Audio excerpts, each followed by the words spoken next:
जय श्री उल्लू महाराज की भक्तों, स्वागत है पंडित अनुकूल मिश्रा शास्त्री वीडियो में। भक्तों, मैं आपको आज एक चमत्कारी उल्लू महाराज जी का चमत्कारी मंत्र बताने जा रहा हूं, जिसके सुनने मात्र से आपको 11 करोड़ की धनराशि प्रकट होगी या आपको प्राप्त हो जाएगी। भक्तों, यह दुकान में या घर में बस 11 सेकंड बजा दो, फिर इसका असली चमत्कार आप खुद देखोगे। साक्षात उल्लू भगवान अपने वाहन पर बैठ के आपके घर में आएंगे और धन का बोरा रख कर चले जाएंगे। आपको पता भी नहीं चलेगा इतना पैसा कहाँ से आ रहा है। भक्तों, मैं जानता हूँ आप बहुत परेशान हो गए हैं जीवन से। आपके घर में धन की बहुत ज्यादा समस्या बढ़ गई है, पैसा बिल्कुल है ही नहीं, आ नहीं पा रहा है। तो आज यह उल्लू महाराज का चमत्कारी मंत्र सुनो, तुरंत पैसा प्रकट होगा और आपके घर में धन की वर्षा होने लगेगी। भगवान उल्लू देर नहीं करेंगे पैसा देने में। तो आइए भक्तों, चमत्कारी मंत्र का श्रवण करते हैं बिना अनदेखा किए हुए। ओम उल्लुकाय धनेश्वाय ह्रीं लक्ष्मी हूं फट् स्वाहा।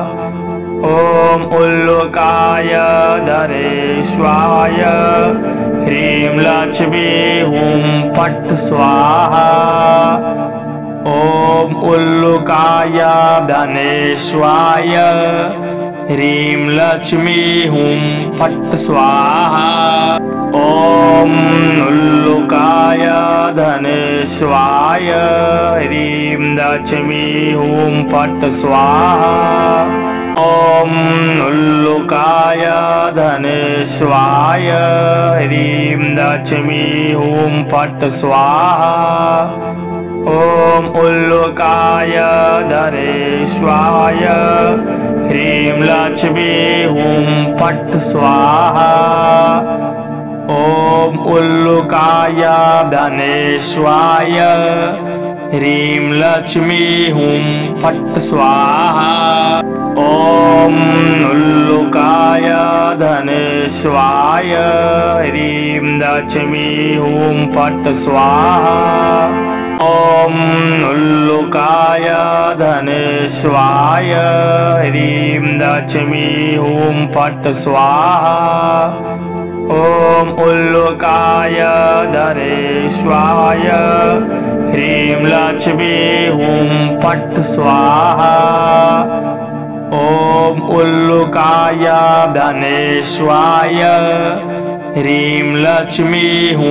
फट् स्वाहा।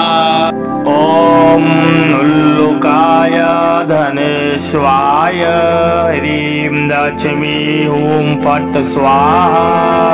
ओम उल्लुकाय धनेश्वाय ह्रीं लक्ष्मी हूं फट् स्वाहा। ओम उल्लुकाय धनेश्वाय ह्रीं लक्ष्मी हूं फट् स्वाहा। ओम उल्लुकाय धनेश्वाय ह्रीं लक्ष्मी हूं फट् स्वाहा। ओम उल्लुकाय धनेश्वाय ह्रीं लक्ष्मी हूं फट् स्वाहा। ओम उल्लुकाय धनेश्वाय ह्रीं लक्ष्मी हूं फट् स्वाहा।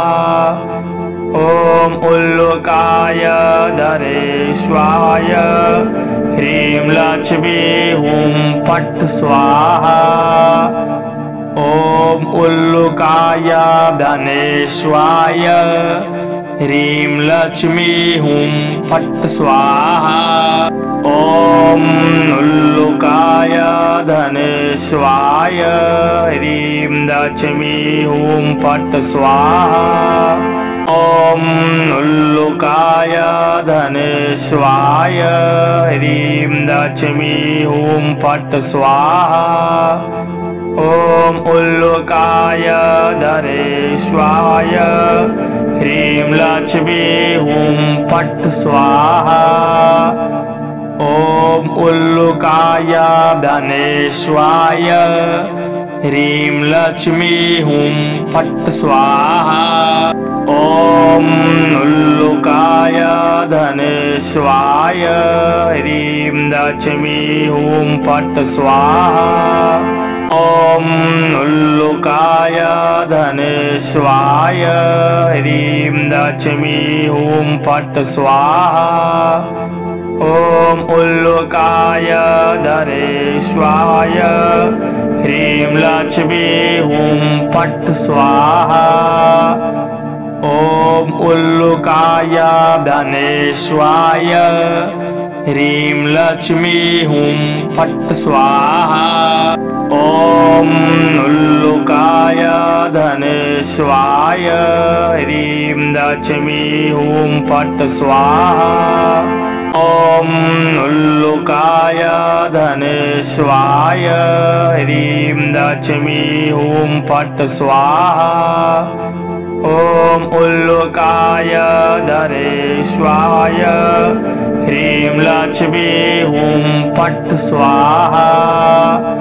ॐ उल्लुकाय धनेश्वाय ह्रीं लक्ष्मी हुं फट् स्वाहा। ॐ उल्लुकाय धनेश्वाय ह्रीं लक्ष्मी हुं फट् स्वाहा। ॐ उल्लुकाय धनेश्वाय ह्रीं लक्ष्मी हुं फट् स्वाहा। ॐ उल्लुकाय धनेश्वाय ह्रीं लक्ष्मी हुं फट् स्वाहा। ॐ उल्लुकाय धनेश्वाय ह्रीं लक्ष्मी हुं फट् स्वाहा। ॐ उल्लुकाय धनेश्वाय ह्रीं लक्ष्मी हुं फट् स्वाहा। ॐ उल्लुकाय धनेश्वाय ह्रीं लक्ष्मी हुं फट् स्वाहा। ॐ उल्लुकाय धनेश्वाय ह्रीं लक्ष्मी हुं फट् स्वाहा। ॐ उल्लुकाय धनेश्वाय ह्रीं लक्ष्मी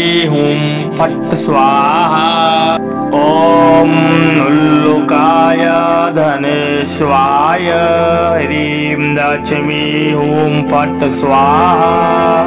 ॐ उल्लुकाय धनेश्वाय ह्रीं लक्ष्मी हुं फट् स्वाहा। ॐ उल्लुकाय धनेश्वाय ह्रीं लक्ष्मी हुं फट् स्वाहा। ॐ उल्लुकाय धनेश्वाय ह्रीं लक्ष्मी हुं फट् स्वाहा। ॐ उल्लुकाय धनेश्वाय ह्रीं लक्ष्मी हुं फट् स्वाहा।